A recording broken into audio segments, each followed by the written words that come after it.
जनाब अदनान चट्टा साहब बहुत खुश आमदीद तुसी इस साडे माड़े जे महल्ले तशरीफ लैके आए हो। गल ये होंदी है कि कोई भी सियासी जमात होवे ओहदा मुखलस कारकुन ओहदा मुखलस साथी एक असासा होंदा है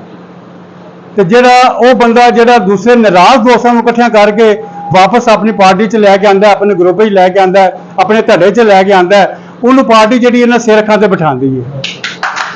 अज असी जनाब नवीद बाडे दे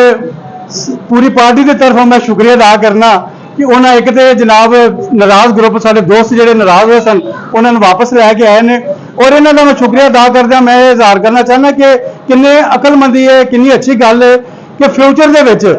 इस महल्ले की तमीरत रखी,